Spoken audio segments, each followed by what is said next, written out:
Thank you.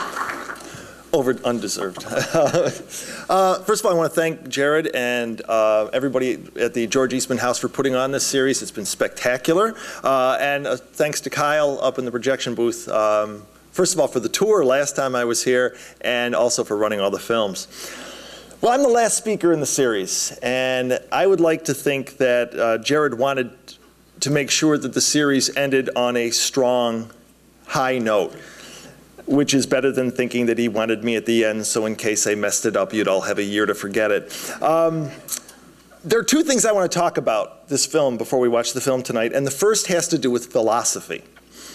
Now, whenever the term noir is brought up, existentialism and its wacky cousin, absurdism, can't be far behind.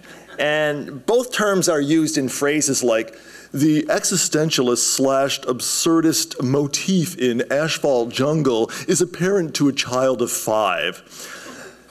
Well, since I don't see any children of 5 here that could come up and explain it for us, I'm going to give it a shot, what that means, because I always hear those terms thrown around.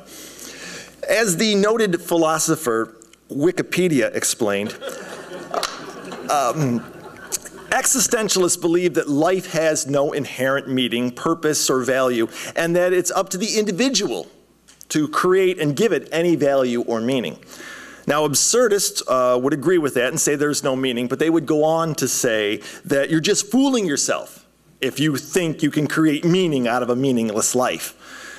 Or they would say something equally absurd, because that's who they are. In Asphalt Jungle, we have a gang of thieves who set out to commit a crime that we are led to believe is nothing short of brilliant. But I'm going to tell you, folks, as you watch the film, you're going to find yourself wanting to step in and go, what made you think this would work? What? You know, it's doomed from the start, and not just because of the backstabbing and double-crossing or the required film production code ending. It's just an awful plan. It's ridiculous, it's senseless, it's absurd. The plan doesn't stand a chance. We know it. They have to know it. They have to know it while they're doing it, but they go ahead and try anyway. And it's not just the thieves. Everyone in this movie has a ridiculous, senseless, absurd plan. It just isn't going to work. We have Dix, the main character. Well, Dix's main goal, he's doing this whole thing because he wants to buy back the horse farm that his family lost during the Depression in Kentucky. When you're looking at Dix, he's not going to look like a horse farmer Kentucky kind of guy. And it's just, and you're going to buy this back and you're going to move back to Kentucky? Okay. We have Gus, the crippled diner owner. Now, he's the only one in the movie who has an honest job.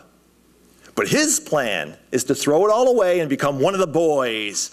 Commit a crime, I'm going to go out there and risk it all.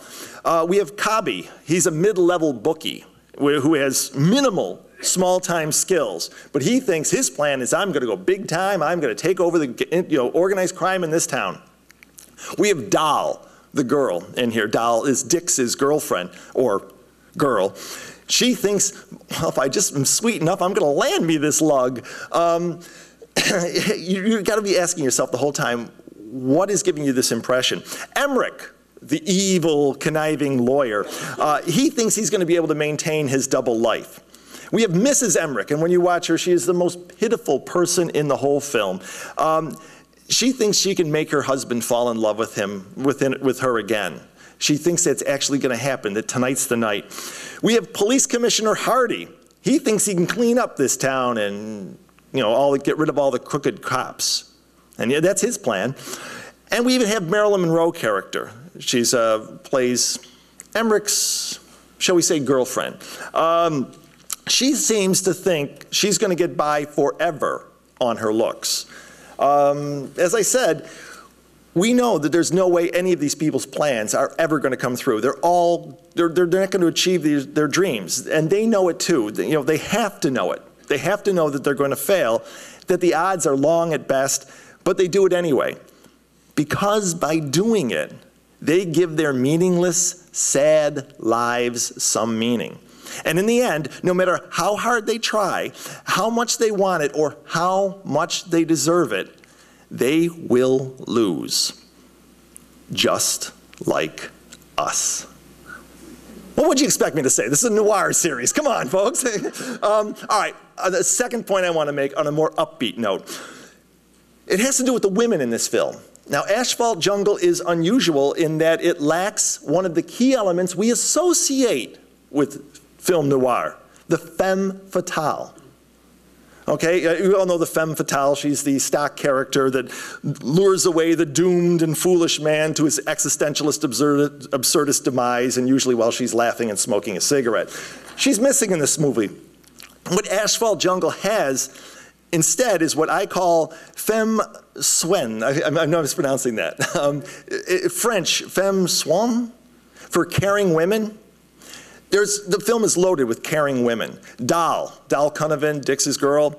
Teresa, the pregnant wife of the gang member Louis, she's caring. Mrs. Emmerich, even the Marilyn Monroe character. They're all good, kind, caring women who let their man know in their own way that they don't want to see them hurt, and that even if the men lost everything, if they walked away from everything and had nothing, they would still stand by there and be with them. Okay, well, maybe not the Marilyn Monroe character, okay? She's a gold digger, but she's not a cruel one, as you will see. But you're right, and what do these women get in the end? What do these good, noble, kind, strong, brave women get?